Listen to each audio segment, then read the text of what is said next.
and welcome to the Huddle. I'm Sean Ward. And I'm Nick DiMartino. Thanks for tuning in to our Thanksgiving special edition.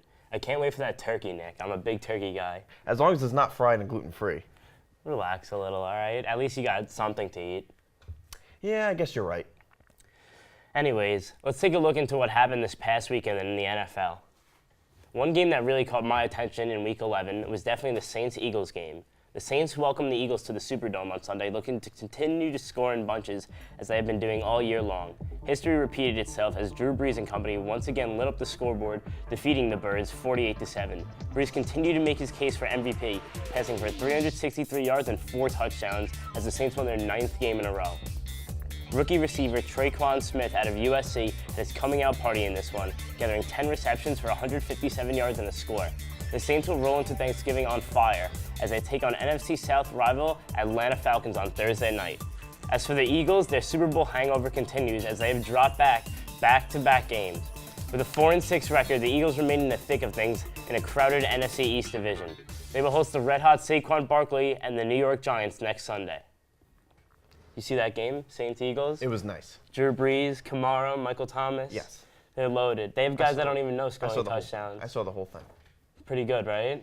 It was pretty good, other than that it was kind of a blowout. Finally, the game of the week instead of Dallas. First time in a while. That's the game of the week? Yeah. It's usually Dallas. Next week probably be Dallas. America's game of the week. Yeah. All right, now I have a totally different game I want to talk about, where it wasn't just a close game, but it felt like I was watching college football. And if you don't know me personally, I devote my entire Saturdays to watching college football, so you know I loved watching this game. I'm talking about Rams versus Chiefs that was actually played in LA instead of Mexico.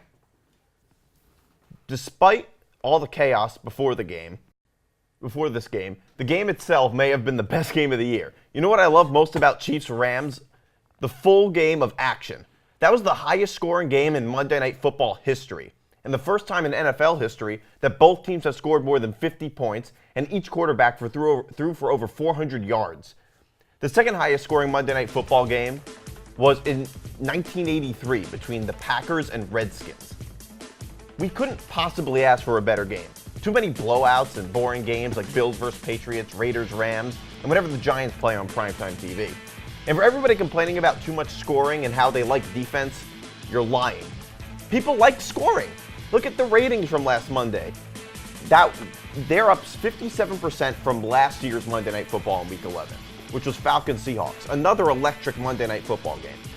After years of public controversies and suffering ratings, this game is a huge win for the NFL. In fact, the only group of people who should be upset about this game would be those who bet the under. In other words, the biggest idiots in the history of sports betting. If you bet the under this game, you should probably hibernate in a cave for about 5 years. You know who else is a big win for? The Big 12 Conference. Between Patrick Mahomes of Texas Tech and Baker Mayfield of Oklahoma, they are officially shattering the glass ceiling of the soft Big 12 quarterbacks either sticking it up or getting injured in the NFL. If Mahomes wins a playoff game this year, he'd be the first Big 12 quarterback to win a playoff game instead of tearing his ACL. My only criticism of Patrick Mahomes is that he puts ketchup on his mac and cheese. And because Goff and Mahomes are both so young, we can end up seeing these guys be at the top of their respective conferences for another decade. Just think about how much fun this rivalry can become. Sure, we love Drew Brees and Tom Brady, but they're getting old. We don't see them much longer. And with Patrick Mahomes, this means Andy Reid will likely be coaching in Kansas City for a long time. And I can't wait to make fun of his lousy clock management a little more. All right, now let's take a look at some notable scores from the rest of the game. In his first career start, Lamar Jackson and the Baltimore Ravens take down the Cincinnati Bengals 24-21. The Lions squeaked by the Panthers 20-19. Looks like Andrew Luck is back as he goes off with 23 for 29 for 279 yards and 3 touchdowns as the Colts stomp all over the Titans 38-10. The Giants outscored the Bucs as Saquon Barkley continues his impressive rookie campaign as he rushes for 142 yards and 2 touchdowns. The Texans took down the Redskins 23-21 as the Redskins also seem to have lost their quarterback after one of the most devastating injuries, similar to the Joe Theismann injury. The Steelers get revenge from the Jaguars last year's playoff game as Big Ben scrambles into the end zone in the final seconds. The Steelers steal one in Jacksonville 20-16. Khalil Mack and the Bears continue to impress as they beat their divisional rival. Vikings 25-20. The Cowboys, Broncos, and Raiders all snagged a win with a field goal as time expired. The Cowboys beat the Falcons 22-19. The Broncos bested the Chargers, 23-22, and the Raiders took down the Cardinals 23-21. And that does it for our game recaps. When we get back, we'll be turning back the clock as Hank takes us back in time to talk about an iconic Thanksgiving matchup. Stay tuned. There's a fire in this November sky. It's burning up, then remember me tonight.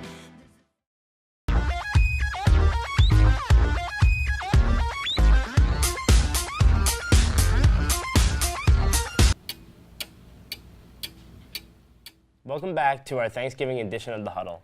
Once again, I'm Sean Ward, and joining me now is the one and only Hank Indictor. How are you doing today, Hank? I'm doing fine, but I'm unfortunately a little hungry right now. A little hungry. I'm sorry to hear that, Hank.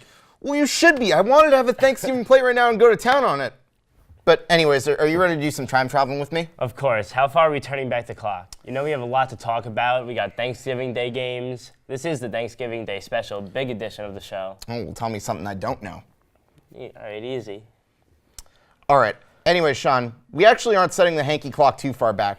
We're only going back to 2012's Turkey Day. And I know you remember this game vividly as you are a diehard Jet fan, because this was a game where the Jets were head-butted, or should I say butt-headed, by the Patriots. Yeah, not good, not good. Hey, don't boo me. This is my segment. This is your segment. Hey, go ahead. It's all you. But anyways, as you guys may remember, this was a primetime game that was being shown on NBC. It was actually the third slot between the 4-6 Jets, who were actually in a three-way tie for last or second. Depends on how you look at it. And the typical 7-3 Patriots. You know, just another good season for them. Brady, Welker. Yep, he was coming back, coming off a Super Bowl loss to my New York Giants in the previous year. Had to throw that in there, right? Oh, of course. All right, But keep going. of course, there was the Jets, who already before the season, it was a weird one because you remember this was probably the worst quarterback controversy ever between Mark Sanchez and Tim Tebow. But anyways, to the game. The first quarter, there was no score, but as the quarter was ending, Tom Brady was doing his typical thing, you know? Yeah, of He course. was driving them down the field, but like clockwork, just as the second quarter began, he threw a dime to Wes Welker, a 3-yard touchdown, 7-0 Patriots, and the Jets had a chance to answer back. But unfortunately, that's where things would start to go wrong. Oh, man, here we go. It's 4th and 1 at the Patriots 31. They give it to Sean Green, and oh no, he fumbles. Stephen Gregory recovers the fumble, and that's not going to be the last time you hear that name. Oh, no, here we go. He recovers it. Get it out. He recovers it at the Patriots 17-yard line. But right after that, a 83-yard touchdown for Shane Vereen, 14-0 Patriots, and of course, just when you think it can't get worse, it gets worse. Mark Sanchez has the ball. He's trying to hand it off, but unfortunately he goes the wrong way. Seeing that there's nowhere near him, he's running, but he runs. Don't do it, Hank. Oh Don't tell no! me. Right into the rear end of his own Oh, teammate, no, Hank. Brandon Moore. Stephen Gregory again. He picks up the fumble. 21-0 Patriots. And it's been said before, just when you think that the game can't get any worse, it gets worse. Because on the very next play, on the kickoff, Joe McKnight has the ball, but he fumbles it. It is picked up in midair by Julian Edelman, who returns it 22 yards for a touchdown. And just like that, after 52 Hank, this seconds, hurts. This hurts. it is already 28-0 Patriots. I, have no I know, words. I'm I have sorry. nothing to say, yeah. I mean, I'm sorry to have triggered you, buddy, but... making me think about it. And then not long afterwards, Julian Edelman would actually have a 56-yard touchdown to make it 35-0 Patriots. Just rubbing it in. The Jets would find... Well, the Jets, No though, need don't to worry. do They would that. score, but unfortunately, we know it was too little too late, as it was 35-3 at the half. And in the second half, really there wasn't much else. The Jets did a little bit better, but it was too little too late. Yeah. The Patriots wound up winning the game by a final score of 49-19. Hank, where'd you get... what is that? Where did you get that? Oh, well, Uber Eats, but apparently I tried to order a cheeseburger, you know, for merit, but instead, I guess you could safely say it's an early Thanksgiving miracle. You got any hot mustard, by the way? Yeah, because I carry around hot mustard in my pocket when we're doing our senior project, and you're just munching on a turkey wing. Unbelievable. Hold on, actually, I might have a little. Here's a little mustard. Yeah, there you, I do have some. Thanks. Had some left over. All right, Hank. Thank you for turning back for the clock with us. When we get back, Nick is going to serve up a platter of his gambling advice that you can share with your family and friends during your Thanksgiving break. Stay tuned. Wait, what is this yellow mustard? I said hot mustard. I don't carry hot mustard. Who carries hot mustard around?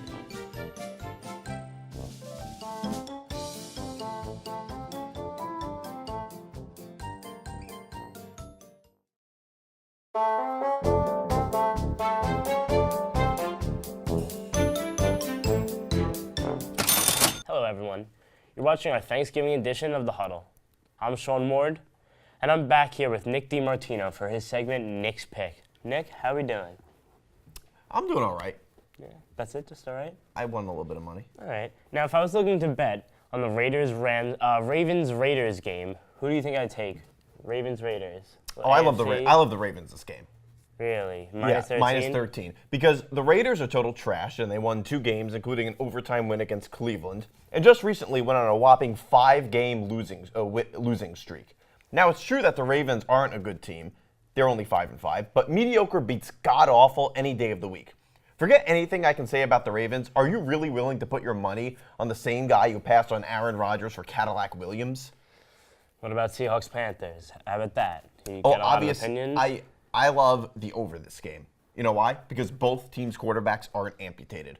Their quarterbacks are way too good, are having too good of seasons to not take the over. And unless Cam Newton is playing in cold weather, he puts points on the board all the time, especially when he's at home. In the Panthers' previous 4 home games, they scored 42, 36, 33, and 31. Lastly, the Vikings take on the Packers next Sunday night. Both teams looked a little shaky. Who do you think pulls out of there with the win? Well, obviously, I love the Vikings minus Really? 3.5. Yes, because as much as I love watching Aaron Rodgers, it's clear to me that Green Bay can't win a game on the road. They're still 0-5.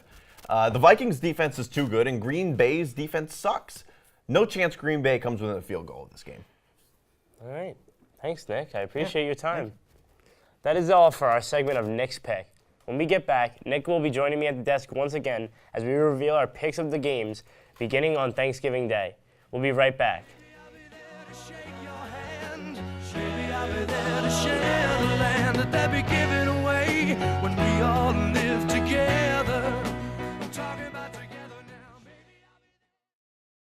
Welcome back to The Huddle.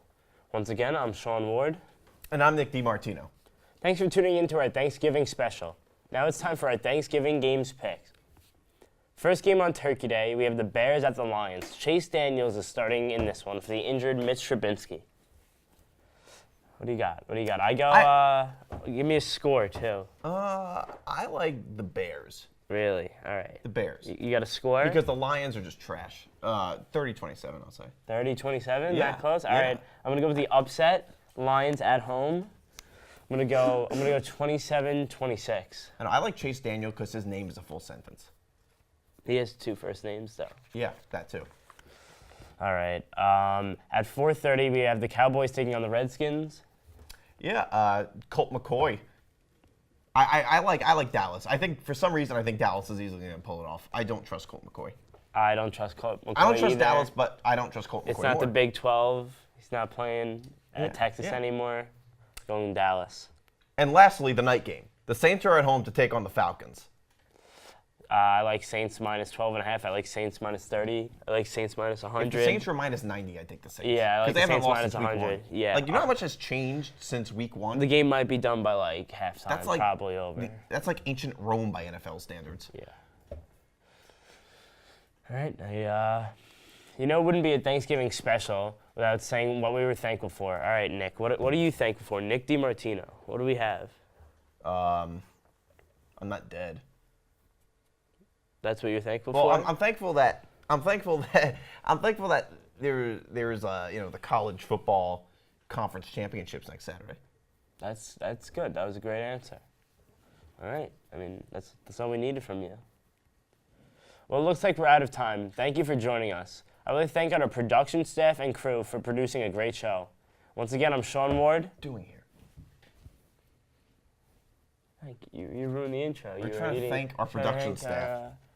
Hank, I was kidding with you, Hank. No, that was perfect. Very good. All right,